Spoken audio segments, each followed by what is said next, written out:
Right, Aisling. So a good first lesson there yesterday. So we've got four chords. Wobbling a little bit there. There we go. Okay, so we got four chords and a couple of other little things as well.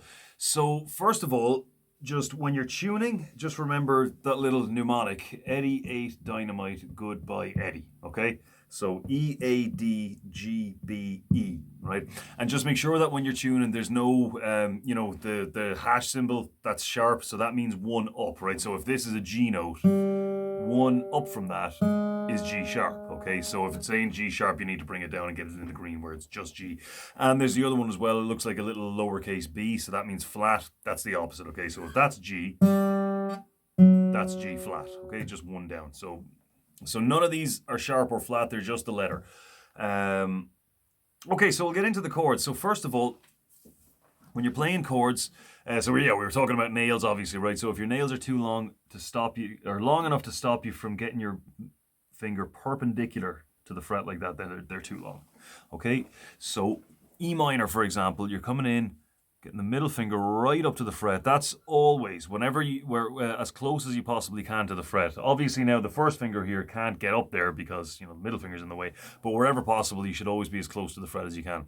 And where you can't get up there, like let's say here, just give it an extra squeeze. Okay, so basically the further back you are from the fret, the harder you need to squeeze to get a clean note.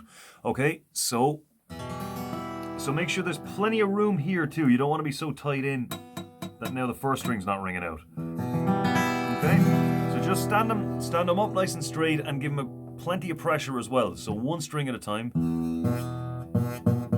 Okay, so there you're likely to find that. So now you can't really get it up any higher than that, so just squeeze it down harder. So that's what it should sound like. Another thing you might come across is,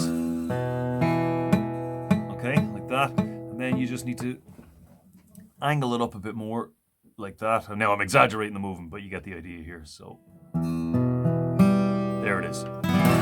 Okay, so going from E minor to G, your middle finger comes away, so that gives your first finger room to scooch up, right up to the fret. Second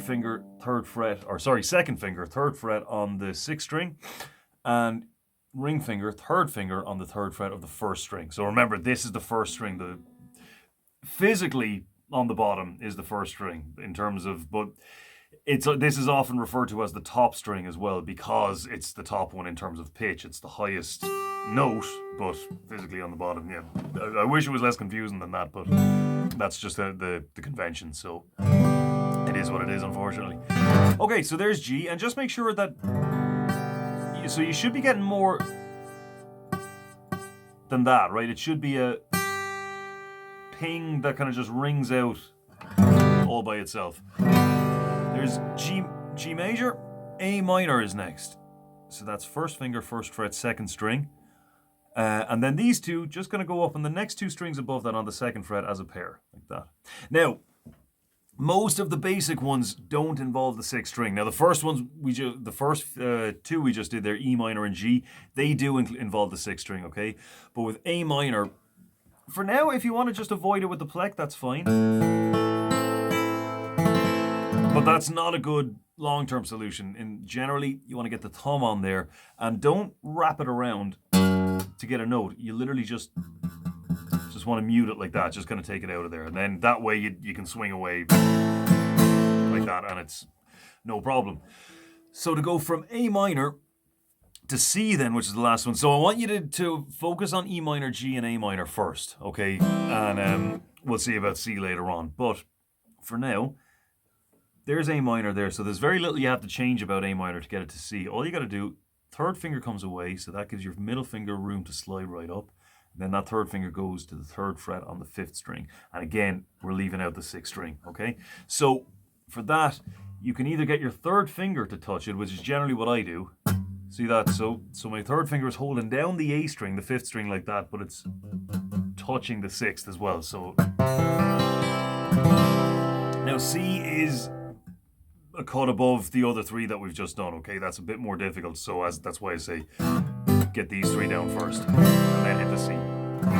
Okay, now when it comes to strumming, the main thing, as I said, yesterday was just going from one chord to the next over and over and over again.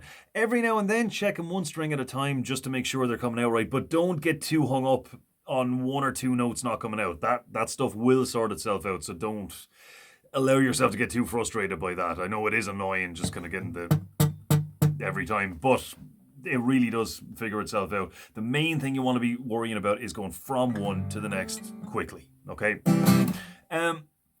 Strumming for now, we'll just do 4 downs, okay, and that'll leave us open to other patterns as well. So it's not the most exciting one at first, but it does the job, and you can add to it later on. So, for example, 1, 2, 3, 4. 1, 2, 3, 4. 1, 2, 3, 4. 1, 2, 3, 4. Now, you see the way I'm going down, and obviously in order to go back down again, I have to come up in between those two. So you can just choose to hit it on the way up or not, as you feel like it. You never have to stick too rigidly to any particular strumming pattern. Well, rarely anyway. So for example, 1, 2, 3, 4. Just hit it as it's coming up and on the way down as well. Selectively. Sometimes you miss it, sometimes you hit it.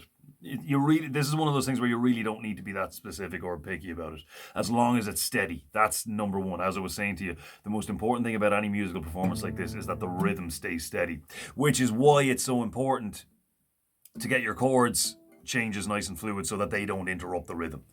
Okay, so there's the chords, plenty to be getting on with there. So then the other little couple of things I showed you were just for the sake of a bit of messing around, which I'm fairly big on as well. I don't like people to be just grinding away on the chords, which is what you should be doing 90% of the time. But the other 10 should be just a bit of messing around just to kind of break things up a little bit. So, pull-offs.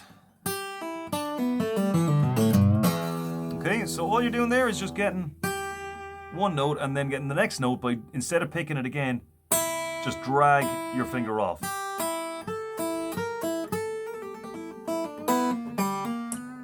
Okay, next one is a slide, so, you can go up, you can go down.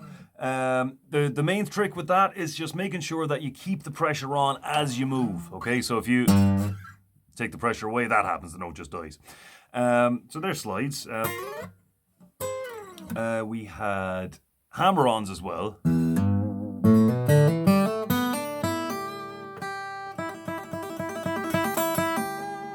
So a hammer-on, the main thing about it is that it has to be quick and snappy. It needs to be forceful. So give yourself a bit of clearance and come down hard and fast on the string. Because if you're too gentle, the note doesn't really carry over.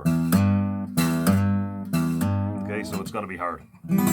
Then the last one was natural harmonics. So again, this is just kind of novelty stuff, but it is kind of interesting. So over the 12th, 7th, and 5th frets. Normally, we're going behind the fret and holding the string down, putting pressure on it. With a natural harmonic, what you want to do is go directly over the fret, barely touch it.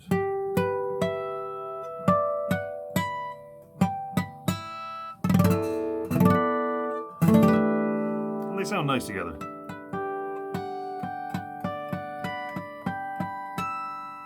So it's kind of a nice little hazy texture. Okay, so that's plenty to be going on with for now. I'll send you the diagrams as well, and I'll see you next week. Have a good one.